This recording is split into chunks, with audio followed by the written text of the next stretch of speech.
You're listening to The Briefing, first broadcast on the 23rd of September 2025 on Monocle Radio.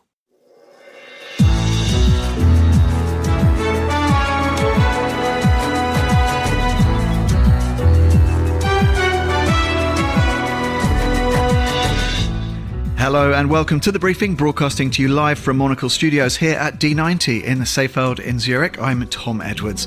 Coming up on today's programme, our good friend from ETH Zurich, Emily Aho, will be here to bring us the latest on drone activity affecting airports in Norway and Denmark, and to look ahead to Donald Trump's address at the UN General Assembly a little later today.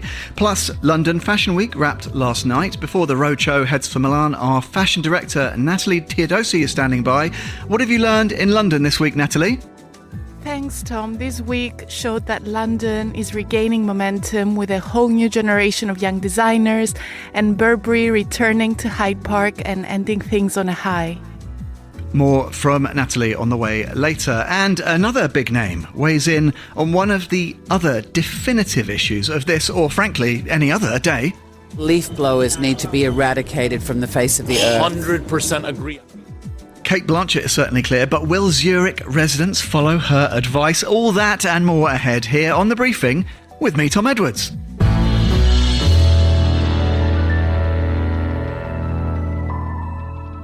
A very warm welcome to today's programme. Good morning, good afternoon, good evening, wherever you happen to be. Now, last night, both Denmark and Norway had to temporarily close their main airports due to drone activity.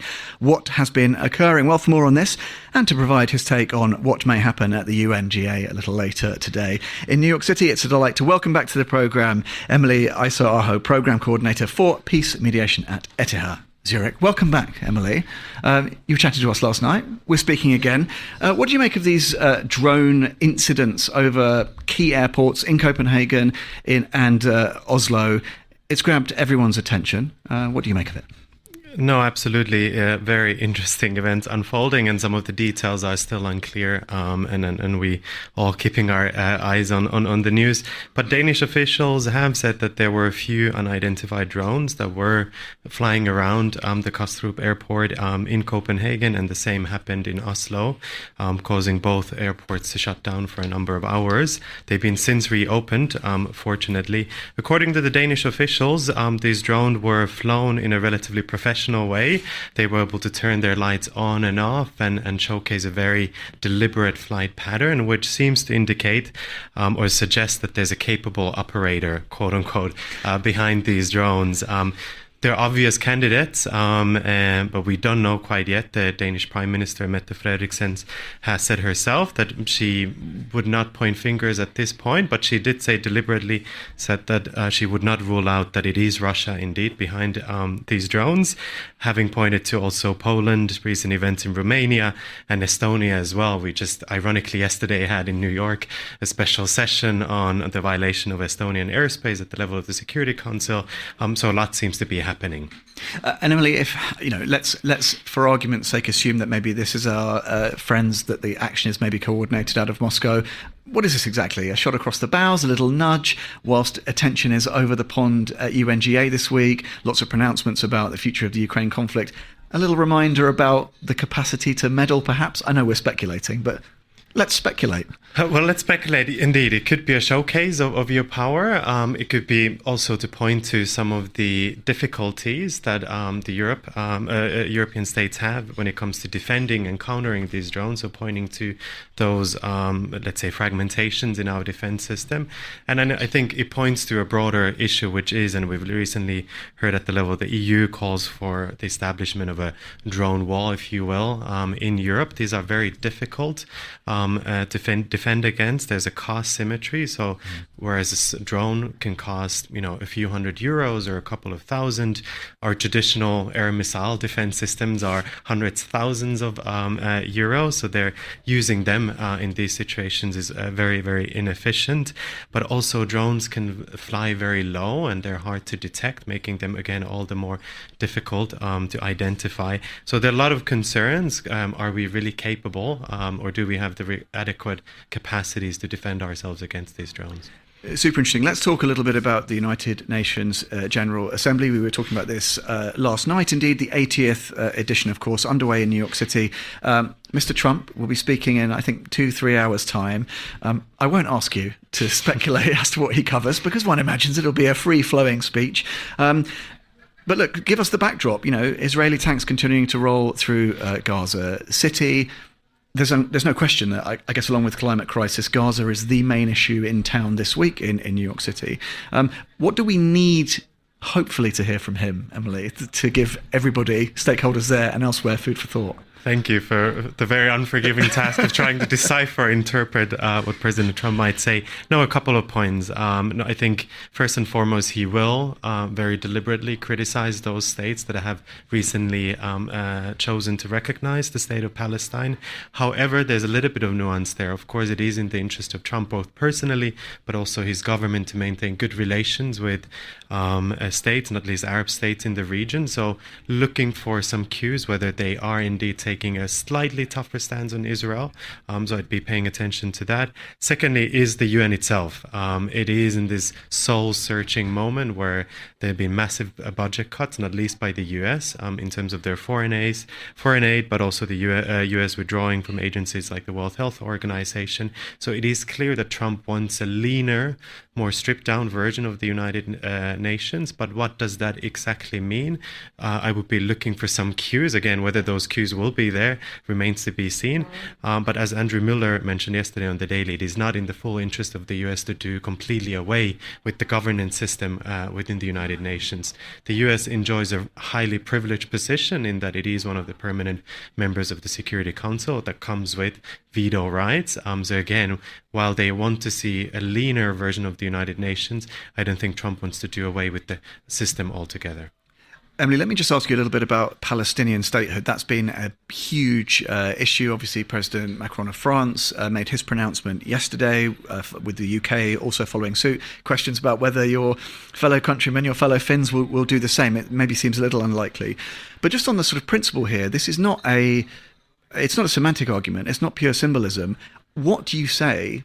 What you mean and how you say it is super important. You're an expert in mediation. You know this as well as anybody. But even in a forum like this, where people have talked about a two-state solution for a long time, whether or not we get these nations actually stepping over that line and formalizing that recognition, that is important, and it is consequential, isn't it? It can be consequential, and it, of course, comes with massive symbolic weight as well.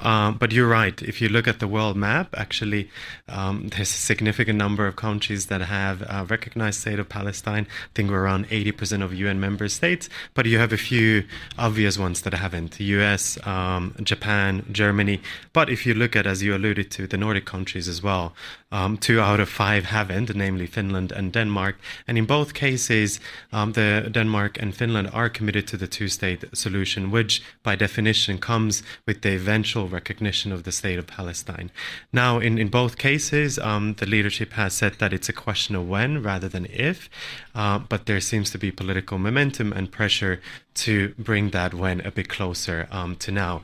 And I think in the case of Denmark, for instance, Foreign Minister Rasmussen said that so far, the Danish conditions have been tied to the two-state solution in a way materializing, which in his views gives Israel almost a de facto veto right on the recognition of Palestine. So they're now actively trying to figure out a workaround.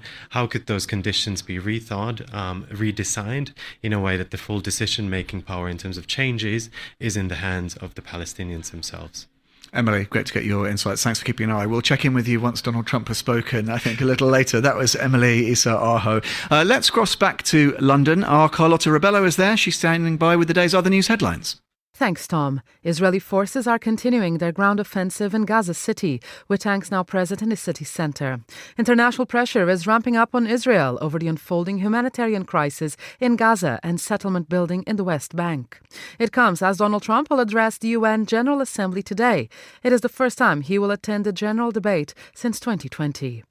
Car manufacturer Jaguar Land Rover is facing a prolonged shutdown of its global operations. The current closure began on the 31st of August, and it will increase until at least the 1st of October. Tens of millions of pounds are being lost a day in revenue following a cyber attack on the company. And Japan bullet train operator East Japan Railway Company is to begin a trial of facial recognition gates at Niigata and Nagaoka stations. The new system will allow passengers to pass through barriers without needing to take a ticket or an identity card from November this year. The test will run for 5 months, targeting passengers who are of junior high school age or older. Those are the day's headlines. Back to you, Tom.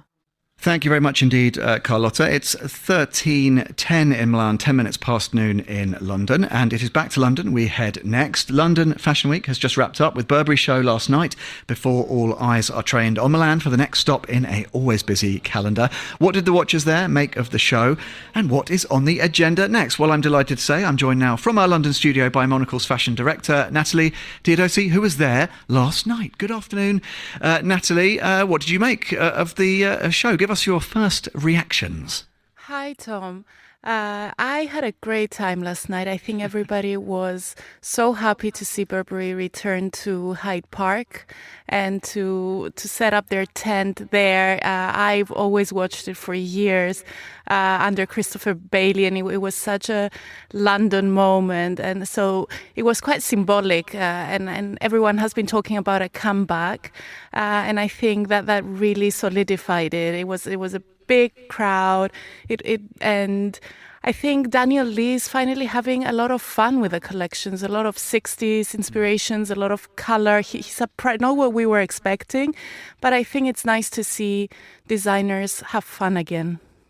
And Natalie, what about the sort of broader mood music in London? We sometimes talk about what London needs to do to sort of punch above its weight, how it's representing the British scene, the soft power of British creativity, but fashion particularly.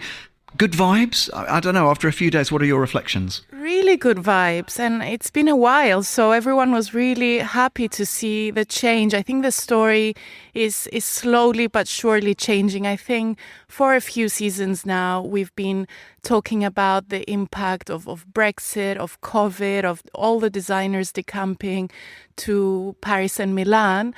But now there's a combination of factors that seems to be turning things around. For one, there's a great new CEO at the British Fashion Council, Laura Ware, who's also a former journalist, and she has really big, ambitious plans about how to revive London Fashion Week. We've seen a whole new wave of young designers show up and impress all the buyers and press that were there. And on top of that, you've got Burberry coming back with a lot more confidence, and a series of designers who are independent, but over the last decade now, they've built small but quite strong and solid businesses. And I'm thinking about Roxanda Ilincic, who's Serbian, but she's been here for 20 years. David Koma, a Georgian designer who celebrated 15 years. And then Simone Rocha, who's really a beloved designer, John Rocha's daughter, and creates like this beautiful spectacle every weekend in London. So definitely, finally, some good vibes in London, I would say.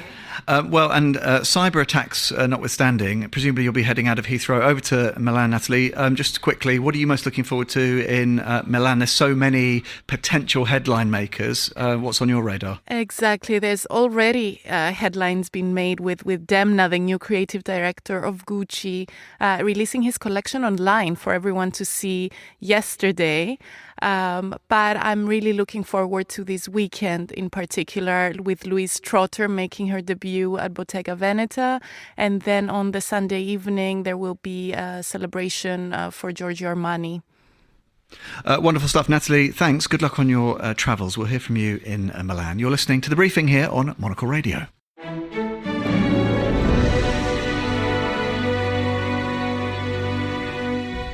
It is a pleasingly symmetrical 13:13 here in Zurich. You're back with The Briefing. Let's get another fresh take on that British scene that Natalie was talking about, and more besides. Confect editor Sophie Grove is here. Hi, Sophie. Hello. And also alongside her, Brenda Toohey, Monocle's luxury markets editor. Willkommen.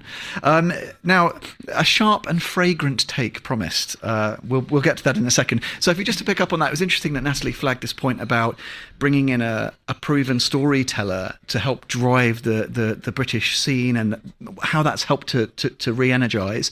A good argument to give more humble journalists, more senior jobs, I would say. I think Laura Weir is doing a good job of storytelling on behalf of that British sensibility. She's also making the case economically in Parliament for the value of creative industries, but mainly fashion, and what that brings to the economy. So I think that's also been really important in all of this. It's a structural reform in some ways to kind of re-galvanise London Fashion Week, and I think she's had a really good start. And do you think there's still more to do? If we look to our colleagues across the channel, we're talking a bit about this morning, or of course in Italy, there's a lot more quite direct state interest support, sometimes funding that goes directly into these brands, almost a reflection of the better understood value as a kind of soft power asset as well. Bit more of that needed? Exactly. I mean, I think if you only have to look across the pond to see that sense of savoir-faire that's been supported by governments, but also by very significant brands, how that's actually a very long-term strategy to bring that incredible sort of history back into that kind of wonderful sense of craft that people really are drawn to in luxury at the moment. And I think Britain has a long way to go, and we've seen Burberry's had to make quite a few cuts, even very recently, in their factory in Castleford, which is a shame. But at the same time, I think there's just a sharper focus on the value of craft. Let's talk a little bit about what's going to be on the agenda then in Milan. Natalie sort of marked our card, but one of the things that's super interesting, of course, is the sort of game of creative director musical chairs, which seems to have sort of resolved itself to a degree. I'm interested, Sophie, in how do we manage expectation? Because you've got all these maisons making all these big changes. I guess watchers from without are expecting to see a sea change almost overnight, but without jeopardising those foundational values you've just been talking about. It's interesting to actually watch the tactics of how the new CDs begin to announce themselves. I mean, it's such an interesting moment. I mean, it's historic, really. These big seismic shifts, this kind of reshuffle. I don't think I've seen anything like this in my lifetime, really. So the fashion industry is obviously there's an incredible sense of suspense, secrecy, anticipation. I think people's hopes are incredibly high. And there is that sense of desire we were talking about. We want to see newness, but then you have to remember that the codes of these houses are so deep. And I think whoever comes, the creative directors, they're going to be reinterpreting some of those codes. So I think in a sense, we're seeing how that might kind of manifest itself. There's Milan, and Louise Trotter is one of my favourite designers. I'm really looking forward to seeing what she does. She transformed Carven in a very short space of time. But then, in Paris, we're going to see Matteo Blasi. I mean, it is a very historic moment for the industry. But I also think that the journalists maybe just need to kind of give people that sense of time, let these incredible people have that moment to kind of unravel and reimagine the brands that they're taking hold of, because these are historic brands and it doesn't happen in 6 months. Well, and I think this is really interesting. And Brenda, let me bring you in here, because I love this idea that there are these foundational and enduring values. And actually, I made some sort of stupid remark about the fragrant journey you've been on, but you've been in Grasse, this amazing centre of excellence for sort of perfumery, and you got to almost quite literally immerse yourself deep into what that story of craft looks and smells like. It's incredible. So since 1921, Chanel have been farming jasmine in this 33-hectare field. I arrived on the blue sky, wonderful morning, and the scent was all around me, and the jasmine was in bloom, and the hand pickers were picking 2 hands. You have to pick with 2 hands, right? And apparently women are the fastest at this old game as well. I was there to interview Olivier Polge. What a gentleman, so elegant. And he explained to me that not only did they farm jasmine, but tuberose, iris, geranium as well. Now, he said to me that the geranium, no, you don't pick the petals. It's the leaves. That's their most fragrant part. And then he said that with the iris, no, it's not the petals there, nor the leaves. No, it's the root. You have to let the root dry for 3 years, and then the fragrance is extracted from the root. Like, I mean, how did they figure that out? I'm just, that would be way too long. With time and patience, right? Yeah, I don't have any of that. It was really incredible. So we went through the whole journey. We met lovely Joseph Moule, who was the farmer, the original farmer, 86 years old, still walking through the fields and extremely knowledgeable. And then we went off to see how the fragrance was actually distilled. And, I like to become part of every story. So when they said, who wants to hop in here, into this giant machine and press the jasmine, I was like, me. So I got in. But at that point, the fragrance was almost overpowering. I mean, the scent was so strong. It was incredible. And then they dropped a whole bunch of jasmine on top of me. It was like being in a fairy tale. It was incredible. I saw the concrète. I understood now how they create Chanel No. 5, L'Extrait, the most concentrated form of the perfume. And tell me, when will we see, hear, read more about this? I certainly want to see the photos, if they're Those I can probably show you later. And we will read about it in Convex spring issue. Fab. Consider my card marked. Brenda, Sophie, thanks very much for being with us here on The Briefing.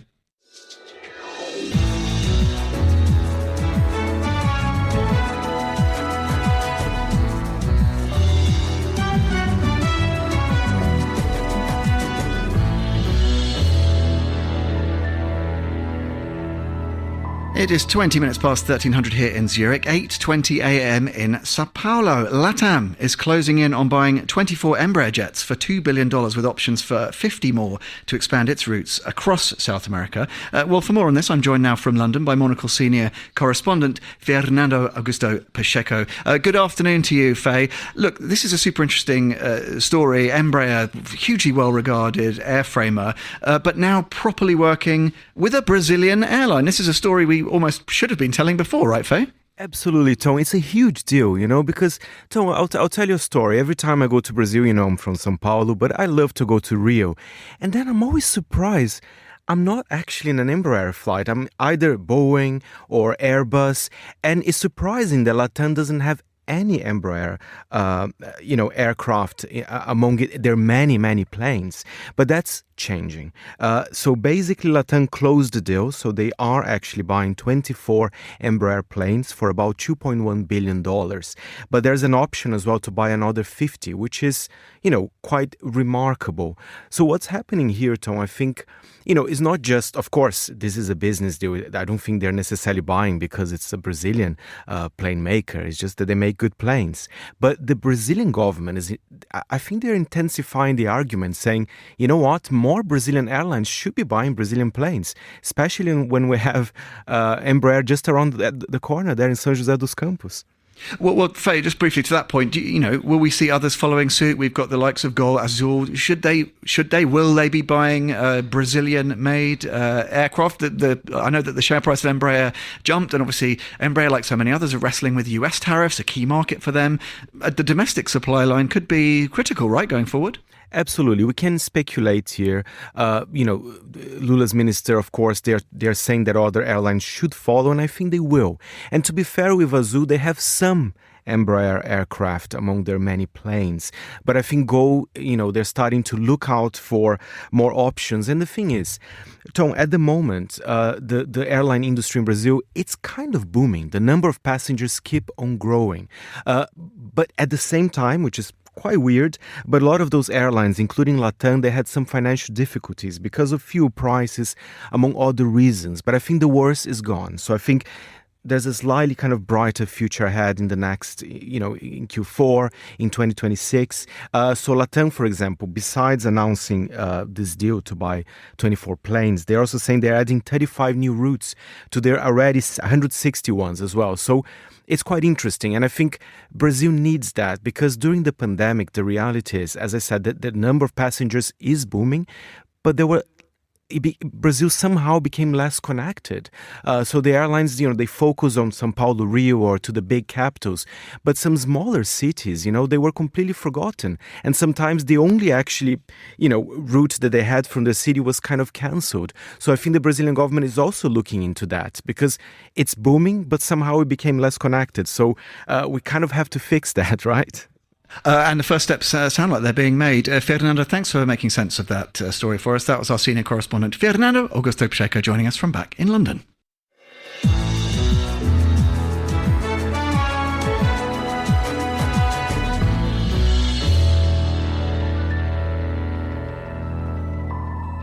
You are listening to The Briefing, where unquestionably we've saved the biggest and perhaps most significant geopolitical story for last. Zurich votes, as it does so often, on strict new rules for leaf blowers on Sunday, September the 28th. I'm joined here in the studio by the journalist and broadcaster Juliet Linley. Good afternoon, Juliet. Hello, Tom. And by Monocle's own chairman and editorial director, Tyler Brulé. Good afternoon, Tyler. Good afternoon, Tom. Why is this a headline story, Tyler? Why are people so exercised by leaf blowers, of all things? Well, it's an ongoing piece, and it's interesting. If you just maybe walk sort of out of the studio, hang a right, next corner, there's a big billboard, and it's really sort of asking what next. It's sort of demonstrating all the different things that have been banned. Of course, there's a bit of a war against fireworks and many other things. So, and of course, if you would have actually come down, it was a bit rainy and windy, Tom, around the studio this morning. We have some very important guests visiting from Geneva and Paris. We wanted it to look spick and span for them. So we were out there with our leaf blower this morning. And this would have taken many man hours to get all the damp leaves off the pavement. And I'm not sure, is a leaf blower, is it that noisy? In the morning, 9 o'clock, people should be out of bed by then. And that is, here we go. I can still hear fine. I can hear you fine as well, Tom. So anyway, this has become, it's an enormous issue. At the start of the program, you played a clip from Kate Blanchett. It has become a very divisive topic. And not surprisingly, within Switzerland, this is something, of course, you gather enough signatures and it can become part of a referendum. In this case, it's not at a federal level. This is at a cantonal level. But it's remarkable. It's an important topic. Juliet Linley, are you team Kate Blanchett on this one? What's the Linley position on the Linley on position is I am not going to spend hours raking up leaves. But I was so fascinated by this topic. The Swiss government's BAFU, you know what the BAFU is? This is Swiss Environment Office. They have a whole page dedicated to what you need to know about leaf blowers, not what you might want to know, what you need to know. It gives you the benefits, it gives you the downsides. Benefits are just two. Makes your work easier, tidies up parks and gardens, as if that were a small thing. But then what are the downsides? It'll tell you that the decibels can reach 115 decibels. That didn't sound like it. Sound like 100. Right? No, that was absolutely not. That was on the inside setting. Exactly. But does that run on diesel or is it electric? I must admit, we charge it. I'm a fan of it's electric. a steel BGA, Tyler. Was this your personal pick? Listen, I did not go down to Jumbo and pick that up. But anyway. But I think we can agree that perhaps gasoline-powered or diesel-powered, that can make their way into the rubbish bins. But electric ones, if they can be silent and they can help us out, why Absolutely. not? I mean, this is so much right versus left, though, isn't it? And isn't the head of the NZZ now putting those who are against leaf blowers in the same category as those who eat vegan burgers and those who are against careful, anti-beef, all of these things. But it's true, though. But I would sort of raise from our side if I was going to write an op-ed about this. And Juliet, of course, we will be. Are you on air with me on Sunday? I believe you are. Perhaps. Yes. So anyway, of course, Monocle on Sunday will be across this story, Tom, bright and early at 10 o'clock Zurich time, covering, of course, people inbound to fill out their ballots, what has happened around this. But I would say, where does it stop, though? Because if this is annoying, hair dryers have to be next, right? I mean, you can just handheld vacuum cleaners. Right? And and maybe what you're going to see next is actually people with very long extension cords just getting the hairdryer out on the sidewalk. This could happen. Is there a metaphor here, though, Tyler, to something, the ills of the modern world? It's very loud, it moves a lot of stuff around, but doesn't really get to the root of the problem. I mean, are we in that kind of territory? We could be in that territory, but I think Zurich has many other problems to worry about. Aside from as do many other places. So I think this is the problem for time. These luxury issues. It's not the most luxurious product. I don't think it's maybe something. I wear it well. Something in sort of the realm that Brenda and Sophie would be talking about. However, it's a luxury topic. I think we need to get back to more important political stories and issues. Oh, you're such a spoilsport. I know. Juliet, it's the weather, though. What brand of leaf blower do you have? I'm going to go with the one. I trust going with the Tyler's still. choice, and plus the orange would probably look good with my outfit. But here's the other question. My final 1 minute before we wrap up the show. I mean, the environmentalists are also saying that these leaf blowers are blowing bacteria, viruses, they're blowing larvae. The poor insects are suffering from trauma. I haven't seen that. But what about cyclones and tornadoes? Exactly. There we right. go. There's a tornado heading down Dufourstrasse. Well, listen, there's certainly a typhoon heading towards Hong Kong as well. We'll be across that story. We will. Tyler, tomorrow. Juliet, Tyler, thanks for jumping on today's programme. That wraps up today's briefing. It was produced by Laura Kramer and Desi Bandley here at D90. Back in London, our researcher was Daniela Braw-Smith. Our studio manager was Lily Austin. My thanks to them, one and all. We'll be back at the same time tomorrow. But from me, Tom Edwards, and the briefing team here in Zurich, goodbye. Thanks for listening.